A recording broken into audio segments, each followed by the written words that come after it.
1장 26절부터 29절까지 말씀 이제 우리 함께 한 목소리로 읽겠습니다. 이와 같이 성령도 우리의 연약함을 도우시나니 우리는 마땅히 기도할 바를 알지 못하나 오직 성령이 말할 수 없는 탄식으로 우리를 위하여 친히 간구하시느니라. 마음을 살피시는 이가 성령의 생각을 아시나니 이는 성령이 하나님의 뜻대로 성도를 위하여 간구하심이라.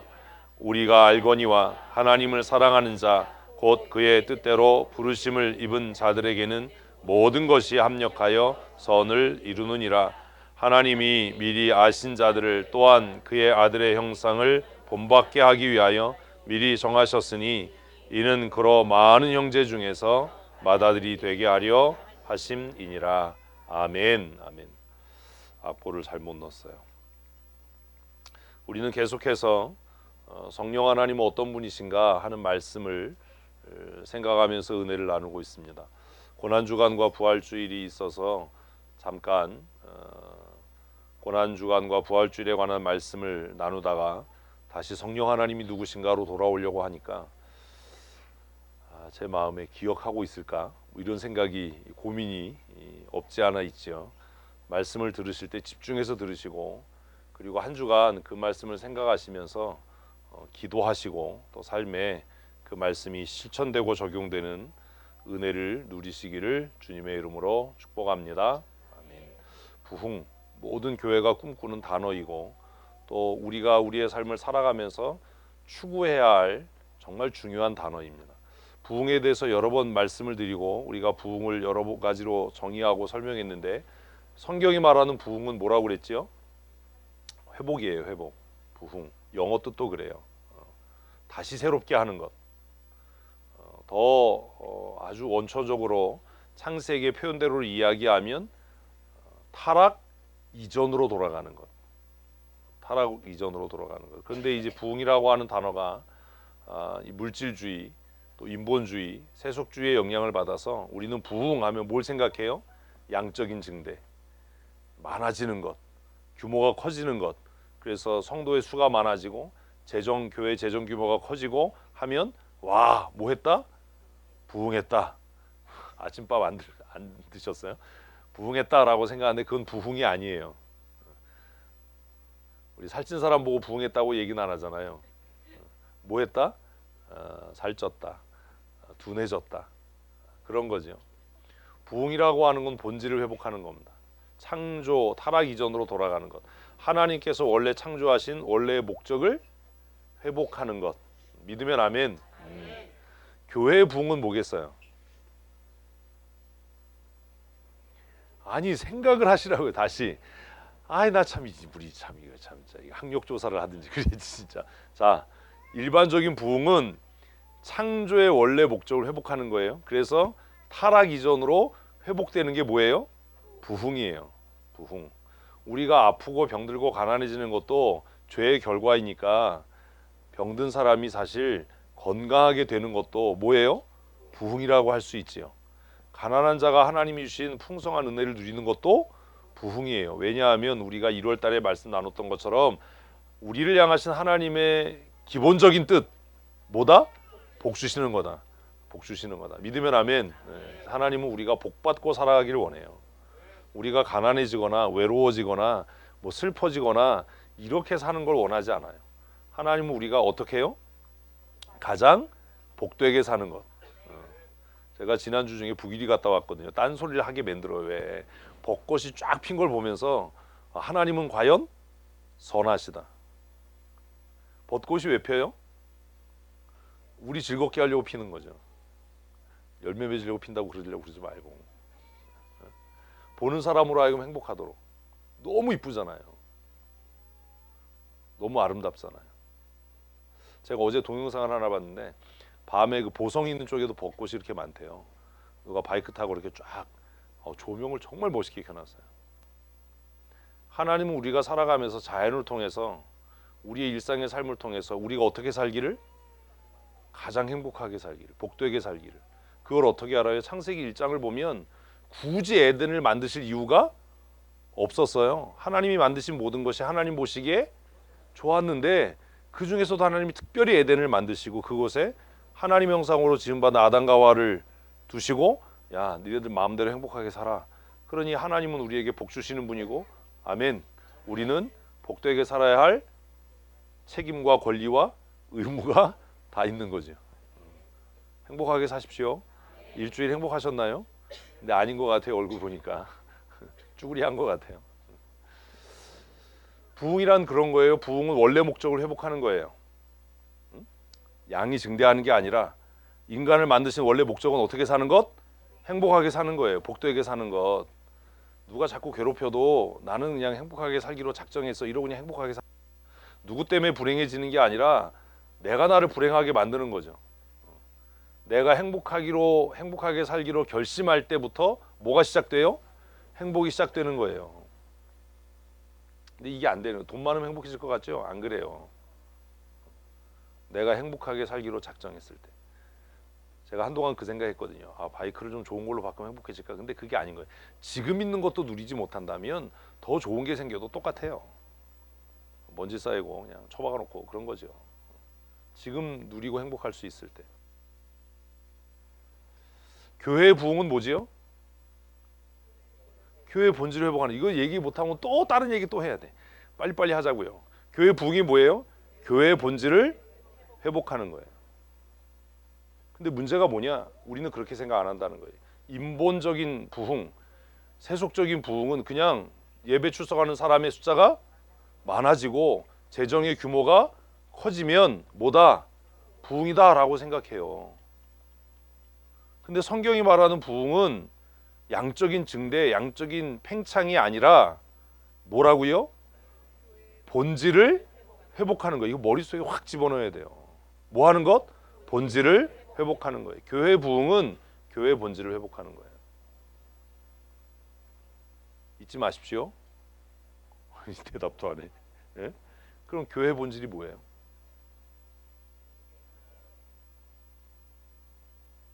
교회 본질이 뭐예요?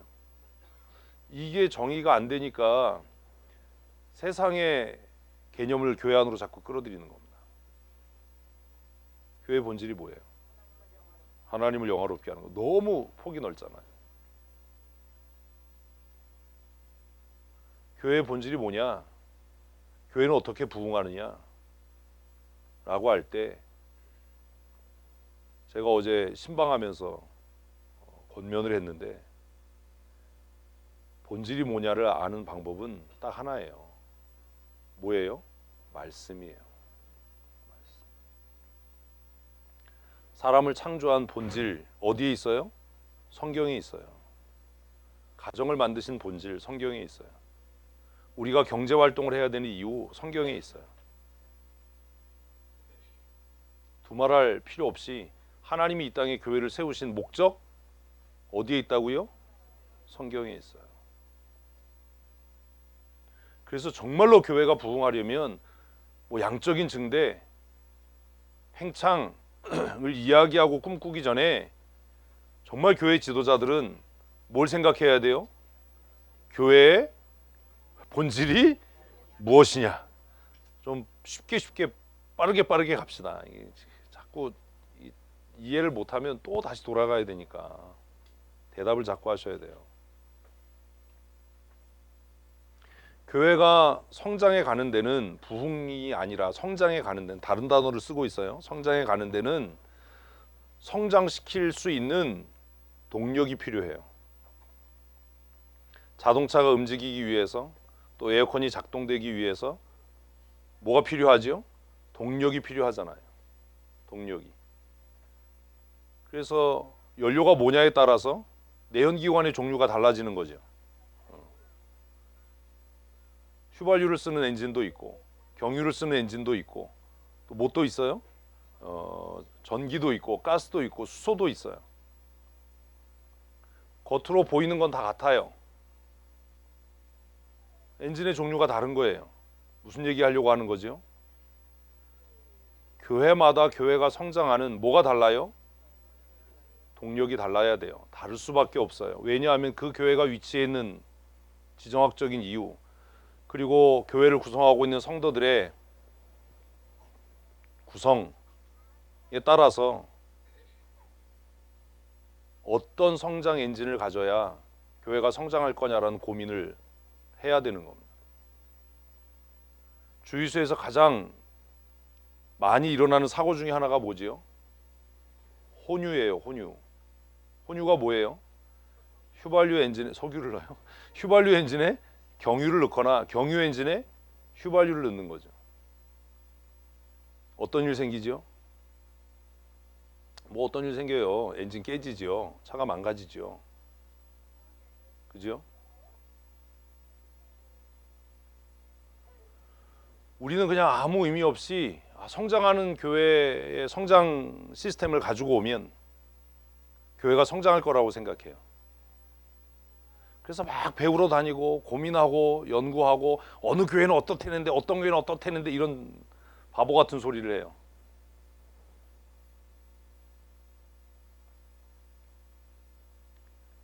디젤 엔진과 휘발유 엔진, 그리고 LPG 엔진, 수소 가스 엔진, 전기차 엔진 뭐가 다르죠?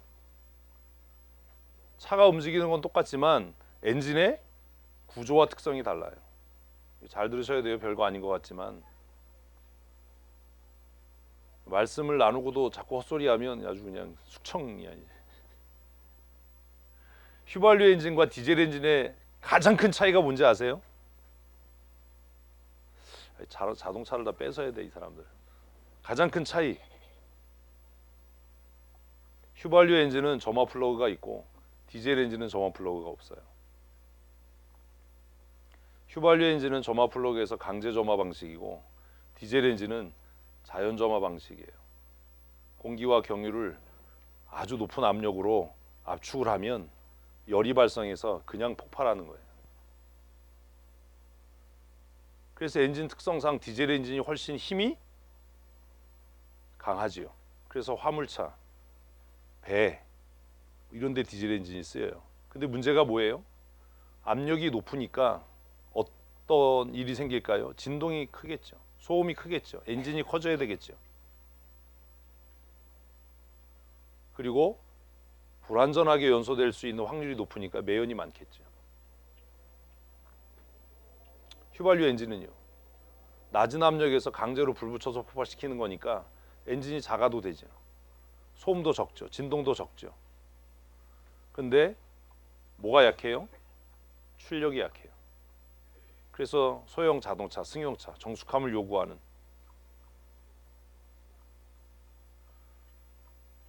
교회가 성장하려면 부흥은 그만두고 성장하려면 그 교회가 위치해 있는 지역에 대한 분석과 연구가 반드시 있어야 합니다. 교회를 구성하고 있는 성도들의 성향이나 배움의 정도나 재력의 정도들에 대한 연구가 있어야 합니다. 그걸 우리는 뭐라고 얘기해요? 성장 전략이라고 얘기해요. 그래서 어떤 엔진을 탑재할 거냐가 결정이 돼야 돼요. 어선에도 휘발유 엔진을 탑재하는 경우가 있어요. 대부분 어선은 어떤 엔진을 탑재할까요? 디젤 엔진을 탑재하죠. 호와 요트에는 무슨 엔진이 들어갈까요? 휘발유 엔진이 들어가야 되겠죠. 똑같은 배인데. 이해 안 되세요? 가난해봐서 요트를 타본 일이 없어요? 요트 탔는데 막 진동이 심하고 소음이 막 심하고 이러면 그 안에서 어떻게 우아하게 그럴 수 있겠어요. 근데 휘발유 엔진을 쓰면 조용하고 정숙하고 요트가 품위 있게 운항을 할 수 있을지 모르지만 어떤 문제가 있어요? 힘이 약하죠. 배가 고속으로는 갈 수 있는데 교회도 마찬가지예요. 그래서 성장을 목적으로 한다라고 하면 뭘 결정해야 되고 성장 동력을 무엇으로 삼을 거냐를 결정해야 되고 성장과는 조금 거리가 있지만 우리 교회가 뭐 하길 원한다? 벌써 잊어먹었어요. 부흥하기를 원한다. 정신을 차리세요. 시험 봐요 진짜. 부흥하기를 원한다라고 하면 뭐 해야 돼요? 말씀으로 돌아가야 되는 거예요. 성장과 부흥은 다른 얘기예요. 성장해서 부흥하는 게 낫겠습니까? 부흥해서 성장하는 게 낫겠습니까? 의견이 갈리죠. 대답 안 하는 사람은 역적이에요. 어떤 게 나을 것 같으세요? 경영적인 측면에서, 인간적인 측면에서는 성장하고 부흥하는 게 낫다라고 생각해요. 그래서 어떻게 하든지 교회가 양적으로 증대됐으면 좋겠다라고 해서 성장하는 것을 목표로 하지요. 그러고 나면 교회는 어떻게 돼요? 타락해요. 그런데 부흥하겠다라고 해서 성경적인 원리에만 매달리기 시작하면 어떤 일이 생기냐 하면 정체해야 돼요, 교회가. 왜냐하면 성경대로 한 건 너무 어렵거든요. 우리 교회는 어떤 상태죠?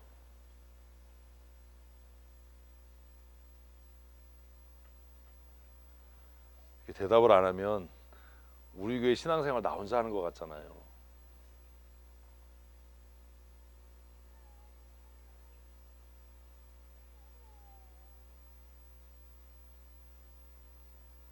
정말 고민하셔야 돼요. 우리 교회는 지금 어떤 상태죠?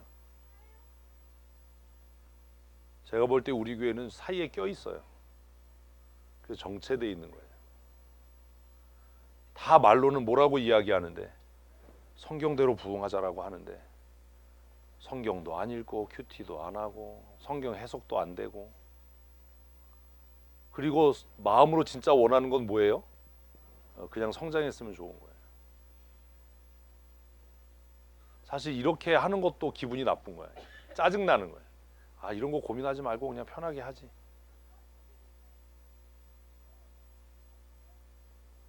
이제는 고민해야 돼요. 왜냐하면 저쪽 동네로 이사 갈 날이 얼마 안 남았어요. 교회는 지금 기로에 서 있어요. 우리 교회는.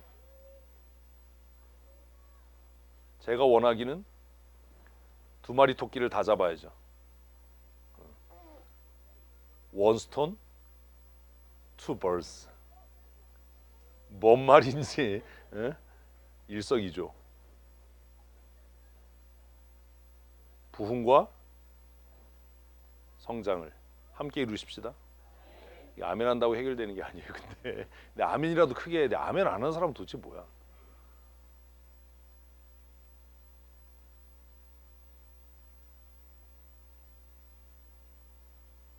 우리 교회가 성장 엔진으로 삼을 수 있는 게 뭐죠?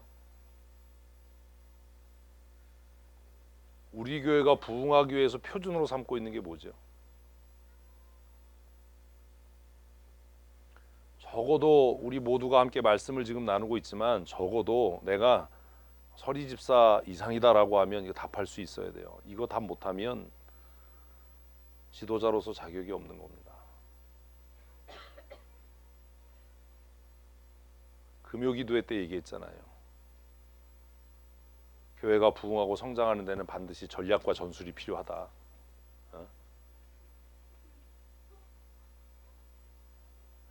누구나 다 대답할 수 있는 게 있어요. 삼성의 성장 엔진은 뭐죠? 반도체. 아유, 이 사람들 그런 사람들이네. 반도체.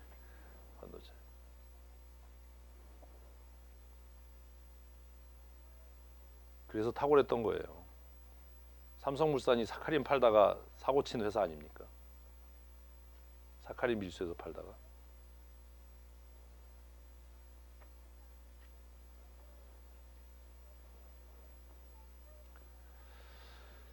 교회가 부흥하려면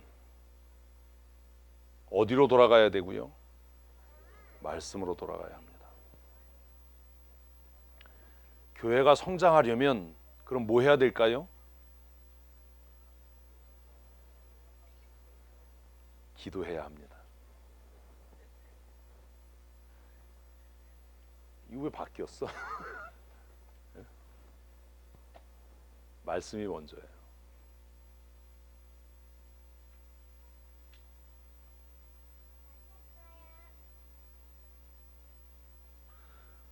우리가 성공적인 인생, 개인적으로도 복된 삶, 가정도 행복한 가정 되기를 정말 원하면 기초는 어디에? 말씀에. 그리고 삶의 적용과 실천은 무엇으로? 진짜 무엇으로? 기도로. 정신 차리고 답하세요. 대답이라도 크게 하세요. 그래서 교회를 날게 하는 두 날개는 뭐라고요? 말씀과 기도예요. 말씀과 기도. 우리의 개인적인 인생도 마찬가지예요.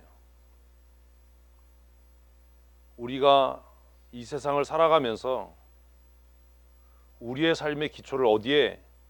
말씀 위에. 그리고 그 말씀이 내 삶에 실천되고 적용돼서 능력으로 나타나기 위해서 뭐하는? 기도하는 삶을 살지 않으면 그냥 잔머리로 임기응변으로 즉흥적으로 믿음 있는 척하면서 그렇게 한평생을 살아서 소진해버릴 수 있을지 모르지만 정말 내면적으로 감사가 충만하고 기쁨이 충만하고 외적으로는 영향력 있고 누군가에게 감동을 주고 변화시킬 수 있는 삶을 살지는 못할 겁니다. 한 10일 폈다가 지는 벚꽃도 많은 사람들에게 감동을 주고 위로가 되는데 80년 사는 인생이 아무에게도 감흥이 되지 않고 아무에게도 감동이 안 되고 누구에게도 도전이 안 되는 삶을 산다면 떨어져서 발에 밟히는 벚꽃잎보다도 못한 거 아닙니까? 그렇죠? 우리의 인생이 행복할 수 있는 건 함께 동역할 수 있는 벗이 있기 때문이고 그리고 아름다움을 볼 수 있는 꽃과 같은 시절이 우리에게 있기 때문이고 그리고 앞으로 가야 할 또 길이 있기 때문 아닙니까? 그런데 그 인생길에서 아무에게도 도전이 되지 않고 정말 가슴 설레이는 삶을 살지 못하고 앞으로 나가야 할 길을 알지 못한다면 그 인생이 얼마나 초라하고 불쌍합니까?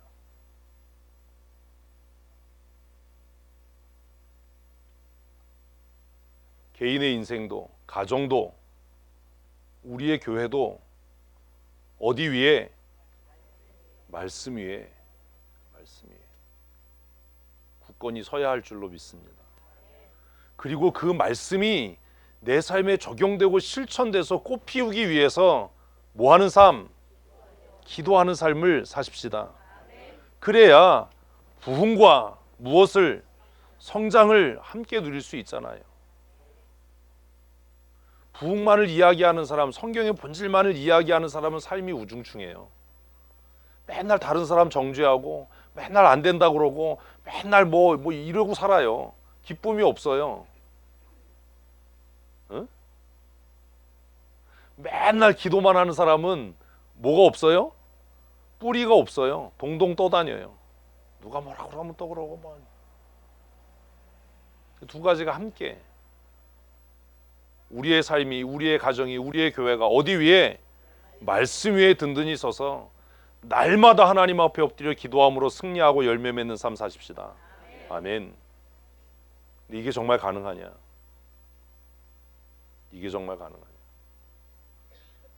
교회가 부흥하고 성장하는 개인의 인생이 정말 아름답고 찬란해지는 우리의 가정이 하나님이 주신 은혜와 복으로 풍성해지는 유일한 방법은 우리가 예수 믿기로 작정하고 그리스도 안에 살기로 작정했다면 이거밖에 없어요. 무엇? 말씀과 기도.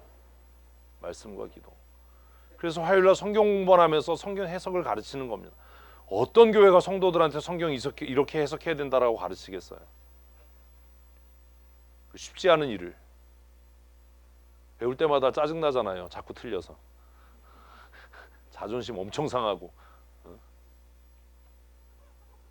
자존심 안 상할 때까지 자존심 상하게 해야지. 슬라이드도 안 넘기고 혼자 떠들었어요. 말씀 다 했지요? 어? 그 다음에 뭐겠어요? 기도 다 했지요? 흥분하면 그래요. 뒤에 화면이 있는데도 뭐 옆에다 도면 갖다 놓고 딴짓 하는 사람도 있더만 뭐 건축하는데 보니까 화면이 있는데도 우리의 삶, 우리의 가정, 우리의 교회 기초는 뭐다? 말씀이다. 말씀이다. 그리고 그 말씀이 열매 맺고 꽃 피우고 정말 우리에게 기쁨이 되고 능력이 되려면 뭐 해야 한다? 기도해야 된다. 기도해야 된다. 말씀과 기도로 승리합시다. 굉장히 중요한 겁니다. 이게 전부입니다. 근데 너무나 슬픈 게 뭔지 아세요? 이 시대는 성경 읽지 않고 기도하지 않아요.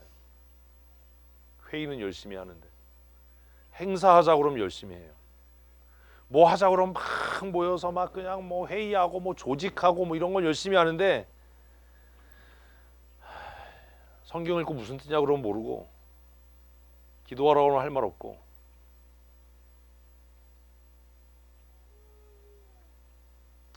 말씀과 기도로 부흥하고 성장합시다. 아멘.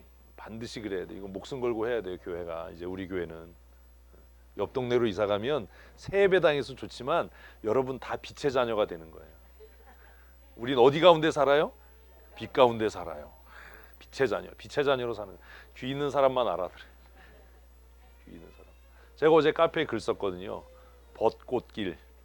누가 보고 이제 그랬을 거예요. 목사님 맞춤법도 틀렸어. 바보야, 맞춤법 틀린 게 아니야. 그게 지가 바보니까 그렇게 보이는 거지. 언어의 유희죠. 벚꽃길에 벚자가 틀렸어요. 아유 참 진짜 수준이하고 참. 우리 그러지 맙시다.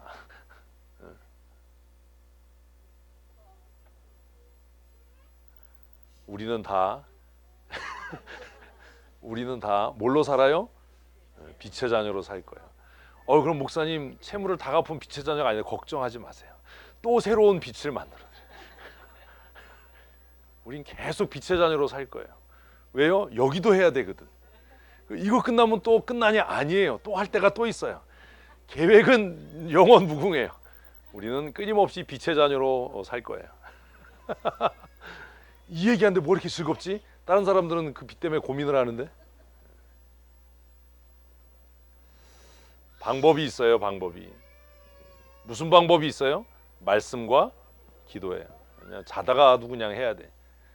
해결 방법이 있어요. 뭐예요? 말씀과 기도예요. 말씀과 기도. 왜 기도가 능력이 되냐? 도대체 기도란 뭐냐 그럼? 말씀은 이제 알잖아요. 근데 우리는 이제까지 말씀을 어떻게 알았냐면 내용을 이해하고 외우는 것으로 알았어요. 요즘에 화요일 날 하는 건 뭐예요? 원리를 배워가는 거예요. 원리가 뭐냐? 금요일 날도 얘기했잖아요. 출애굽기 2장 1절부터 10절까지를 묵상하면서 이 본문에 나타나는 원리가 뭐냐? 몰라요. 모세가 이스라엘의 위대한 지도자 된 건 뭐 하나님의 은혜 뭐 이런 거 본문에 하나도 안 써 있다고 제가 그랬잖아요. 모세가 살아남아서 위대한 지도자가 될 수 있었던 건 그의 어머니의 치밀하고 탁월한 전략이 있었기 때문이에요. 정말 지혜로운 여자죠. 그런 지혜로운 사람이 좀 교회에 있어야 되는데.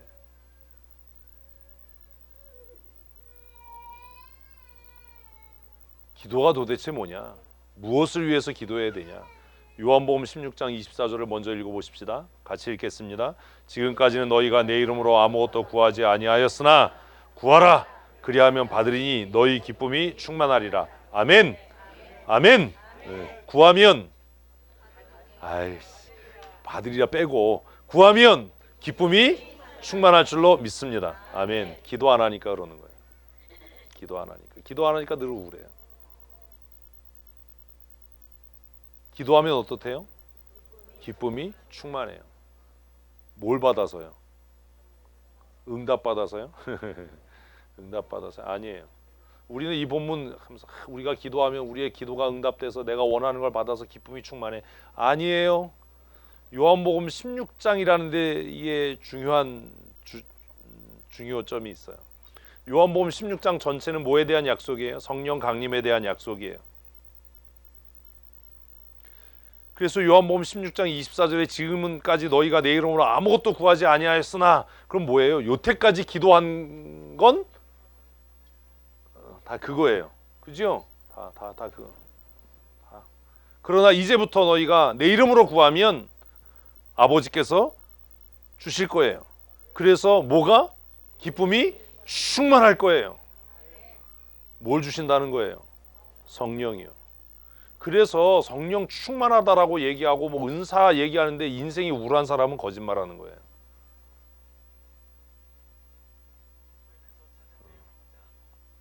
그거 찾아떼잖아요. 넌 죽었어. 성령이 우리에게 임하시면, 성령으로 우리가 충만케 되면 감출 수 없고 뺏을 수 없는 증거가 뭐예요?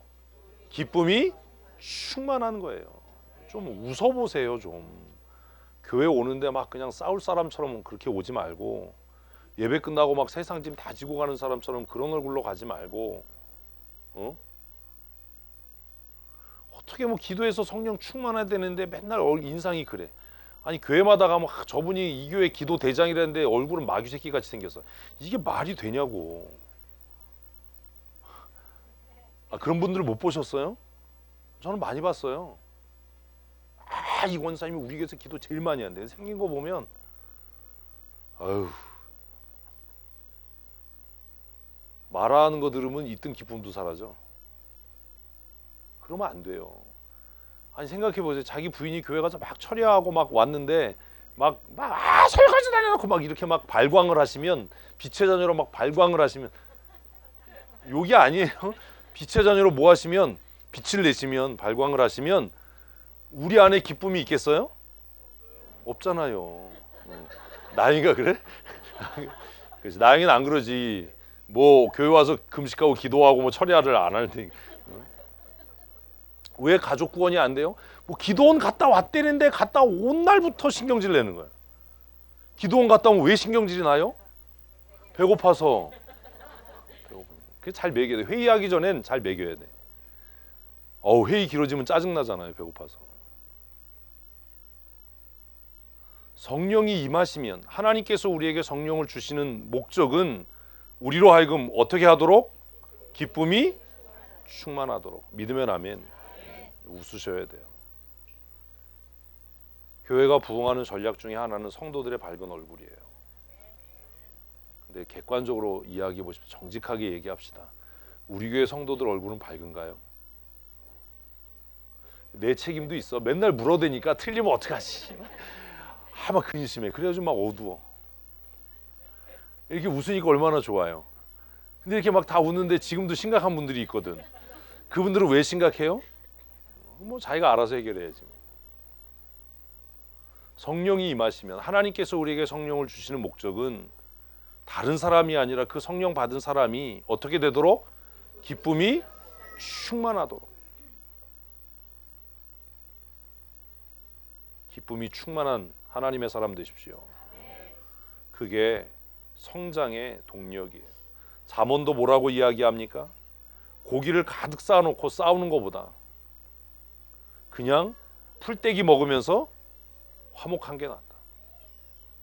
미련한 여자는 계속 쫓아다니면서 분란을 일으켜서 그 남편으로 뼈가 썩게 하지만, 지혜로운 여자는 그 집안을 화목하게 한다. 미련한 여자, 잔소리하는 여자는 처마 끝에서 떨어지는 낙수 같다. 박정병 선생님 성경을 많이 읽으셔서 떨어지는 낙수 같다. 그 한 방울 한 방울 떨어지는 낙수가 돌을 파죠. 그 마음을 상하게 한다. 그러나 지혜 있는 여자는 자기 손으로 자기 집안을 일으켜 세운다. 웃으셔야 돼요. 막 이러고 막 인상 쓸 때 누가 보면 가식적으로 어서 오세요. 그 다음에 또 지나가면 이러고, 그 너무 웃기잖아. 그거는 또 성령 충만, 하나님이 우리에게 주시는 은혜의 선물로 주시는 성령님은 우리 안에 오셔서 우리로 하여금 어떻게 되도록? 기쁨이 충만하도록. 찬송을 해도 그렇잖아요. 내가 매일 기쁘기를 하면 내가 매일 기뻐해야 되는데 고스톱 치는 것 같아요. 내가 매일 팔광이 올라올 건가? 좀 그러지 말았습니까? 똑같이 손뼉 치는데 왜 그러지? 그러면 구하는 자에게 정말 하나님께서 성령을 모두에게 주시는가? 이것에 대해서 평행구절이 되는 누가복음은 뭐라고 이야기하냐면 우리가 잘 알잖아요. 큐티했으니까. 시작. 너희가 악할지라도 좋은 것을 자식에게 줄 줄 알거든 하물며 너희 하늘의 아버지께서 구하는 자에게 성령을 주시지 않겠느냐 하시니라. 아멘. 요한복음하고 뭐가 다르죠? 요한복음은 구하는 자에게 주신다. 그래서 기쁨이 충만하다라고 얘기를 해요. 근데 평행구절이 되는 누가복음은 뭐라고 그러냐? 평행구절이 뭔지 아시죠? 화요일날 나오시는 분은? 평행구절이 되는 누가복음 뭐라고 그러냐면 명확하게 성령을 집어넣었어요. 왜냐하면 누가복음은 이걸 수신하는 자가 이방인이기 때문이에요. 그래서 기쁨이 충만해 그러면 뭐 술 먹었나? 뭐 돈이 생겼나? 뭐 좋은 일이 생겼나? 이렇게 오해할 수 있으니까 거기다가 뭐라고? 성령이라고 명시해 버린 거예요. 근데 요한복음을 읽는 사람들은 이미 하나님께서 구하는 자에게 주셔서 기쁨이 충만할 거야. 그러면 성령 주시는구나. 이거 다 알아요. 우리는 몰라요. 그래서 부흥 강사들이 기도에 대해서 얘기하면서 요한복음에 하나님이 구하면 다 주신다고 그랬다. 그래서 우리의 기도가 응답됨으로 우리가 기뻐진다. 이렇게 설교하면 이건 잘못된 거예요. 예수님께서 요한복음 16장에서 약속하신 것도 성령의 강림이에요. 성령의 충만. 그리고 누가복음 11장에서는 똑같이 평행구절에서 너희가 악한 자라도 구하는 자식에게 좋은 것을 줄 줄 아는데 하늘에 계신 너희 아버지께서 너희에게 가장 좋은 것을 주시지 않겠느냐. 그 가장 좋은 게 뭐다? 성령이다. 성령 충만합시다. 아멘. 아멘. 무엇을 통해서요? 기도를 통해서요. 기도를 통해서요. 말씀은 뭐 얘기할 게 없잖아요. 하도 하고 있으니까. 뭘 통해서? 기도를 통해서. 기도에 나오십시오. 늘 똑같은 기도 제목, 하나님 성령으로 충만하게 해주십시오라고 기도할 때 정말 힘있게 기도하셔야 돼요. 하나님 나를 성령으로 충만케 하셔서 내 안에 기쁨이 충만하게 해주십시오. 넘쳐나게 해주십시오. 주체할 수 없는 기쁨이 샘솟아나게 해주십시오. 아멘. 아멘. 저도 굉장히 스트레스가 많거든요. 별로 기뻐할 일이 별로 없어요.